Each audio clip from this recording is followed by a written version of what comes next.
chill. I mean, you were in the building. You were in SoFi for this game. What was the atmosphere like for this football game?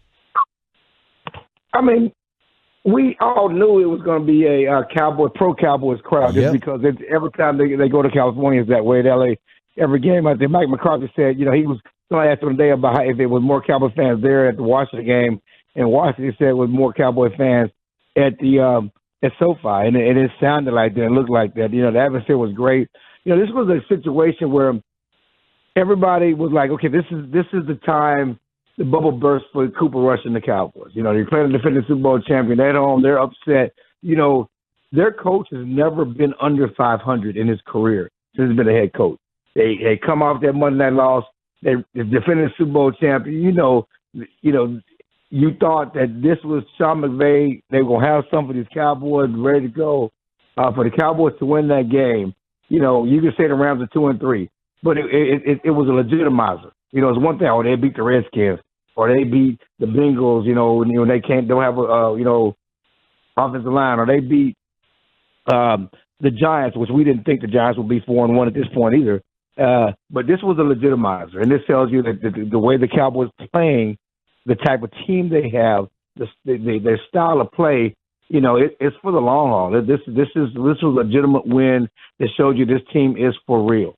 And speaking of that, are you one of those who, and I'm one of those guys, who actually thinks that when Dak does return, whether it's Philadelphia or the week after, this offense is actually going to be enhanced? In other words, he's seeing – I want to say that Mike McCarthy is doing some stuff with Kellen Moore that he's not talking about. He mentioned he was going to do this after the first game. Nobody knows exactly what he's doing, but it's almost like it's not just matched up for Kellen. It's not just matched up for Cooper Rush. It's like this is the way this offense needs to be run because the defense is so good. What do you think? Well, I mean, I think there's a couple of things that work. Number one, Dak Prescott is the quarterback. Yeah. And like I call my grandma used to call people peace breakers. You can't just be happy. You got to be a peace breaker. These people that are calling for a cornerback controversy, calling for a Cooper Rush to continue to start. The Cowboys are happy. They're over there. They're out of their minds that they have won 4 straight games with Cooper Rush as their quarterback. Winning this as the backup quarterback while their starter's hurt. You should be happy with that. There's no reason to call dissension. Zeke Elliott used the F-bomb last night when people asked him about a quarterback controversy, because that's not what's at stake here. They don't need the peace breakers to try to make something out of nothing. Dak Prescott's the quarterback. It is great that Cooper Rush has played as well as he played, but for the offense to run at optimum efficiency, for them to get to the Super Bowl and realize their dreams, they need that quarterback, Dak Prescott back at quarterback. Yep. I mean, so be happy for what Cooper Rush has done. But what's also true here is the Cowboys always wanted to be a run-oriented team. They wanted to run more this year. They talked about it in training camp. They wanted to run more because they had a young offensive line, because of a young receiving corps. That's what helped them develop.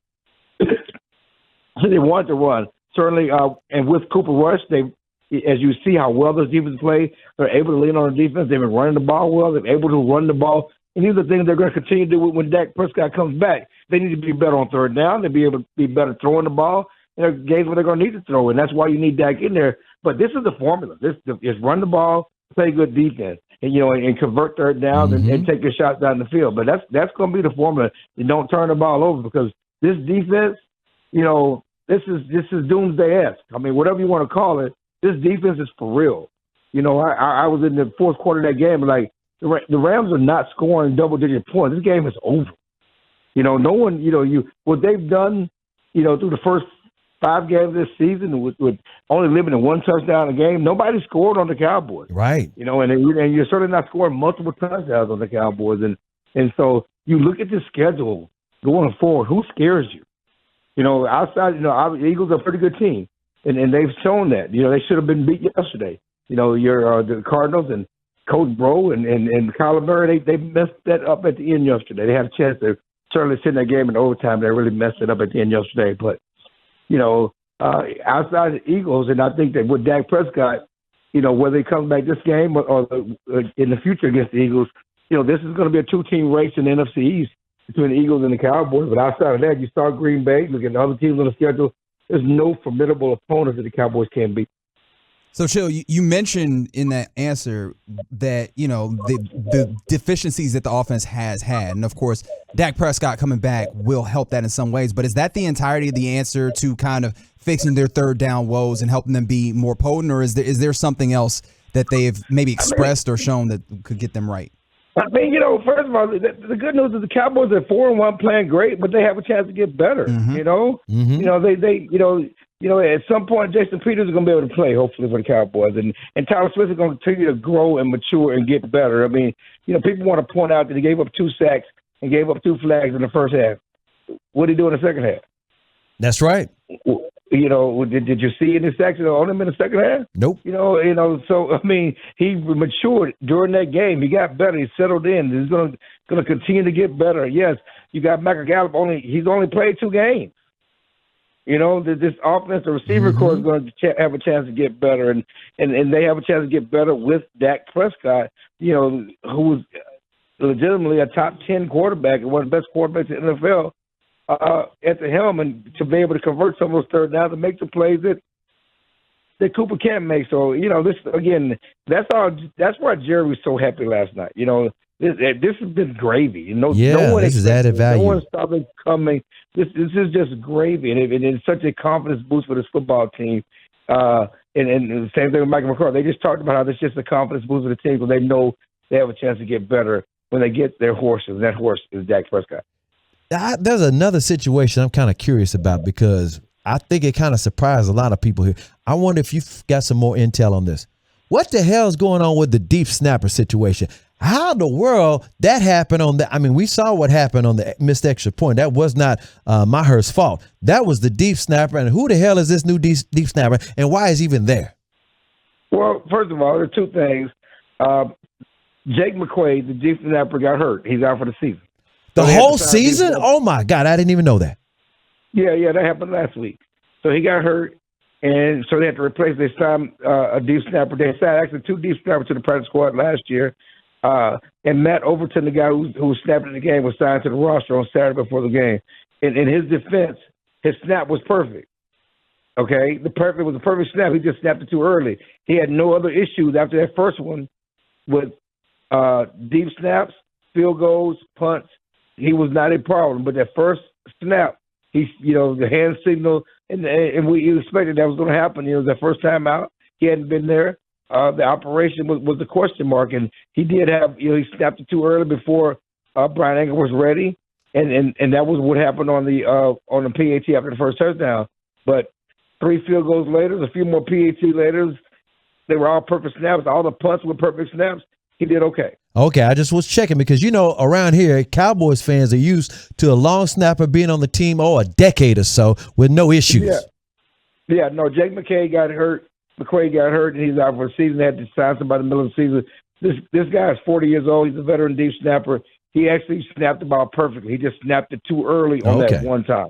Okay, got skin in the game. I like that. Now, Chill, yeah. I mean, we around the parts where we will talk these Cowboys to death, and I know you know this, but is there something that, like, we, the general media, at least the talkers, is there something that we're missing that maybe you see that you're like, why are y'all not talking about this?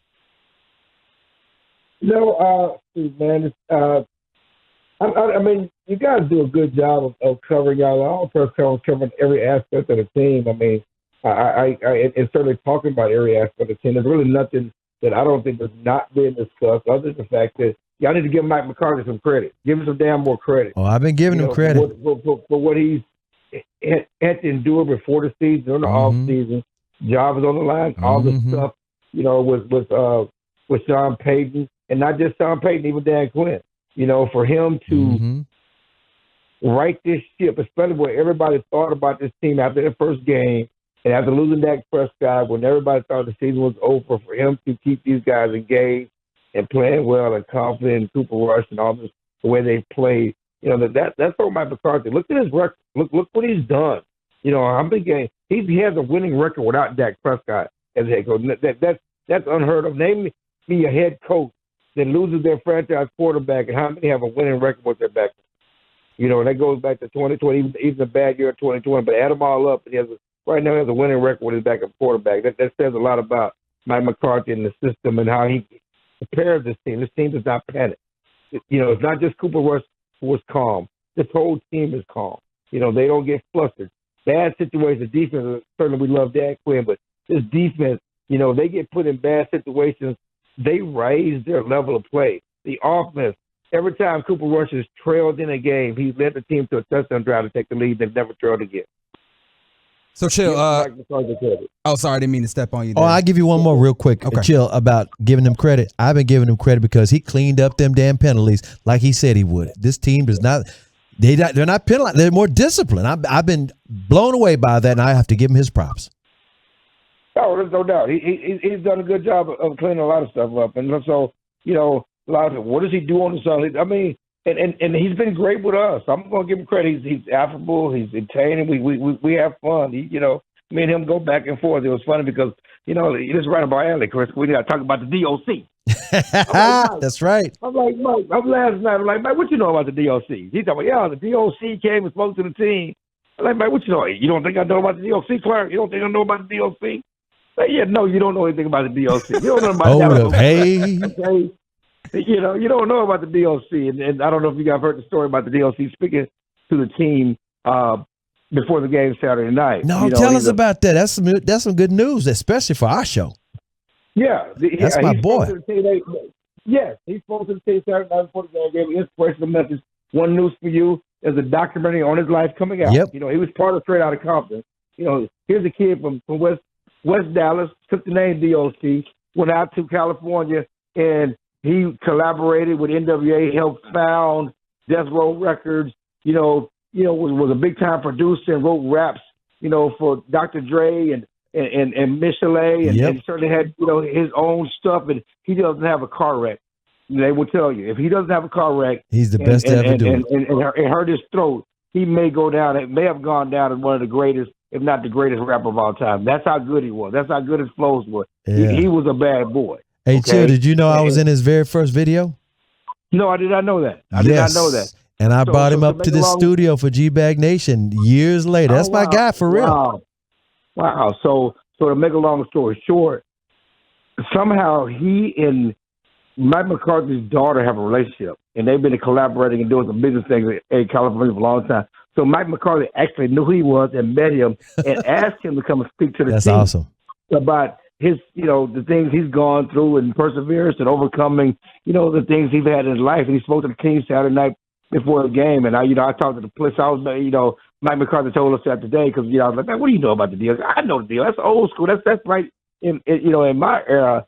So it is funny, but like Micah Parsons and Zeke, no, they didn't really know him. They don't really know because the things that really made him famous was the things he did behind the scenes and being on, writing raps and writing lyrics for Dr. Dre, not being the front man for NWA, because of the injury that he had. But so Dan Quinn said he hopes to, that they continue to collaborate. Dan Quinn is a hip hop head now. Mike McCarthy is not. He knows him through his daughter. But Dan Quinn is a true hip hop head.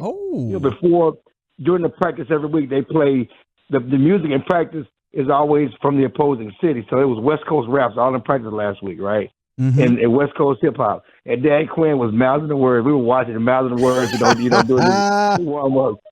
He's a hip hop head. He was surprised. It surprised him that Mike McCarthy knew who the DOC was, but he said he's looking forward to some future collaborations with him. But yeah, that's great. That was a great story. Mm-hmm.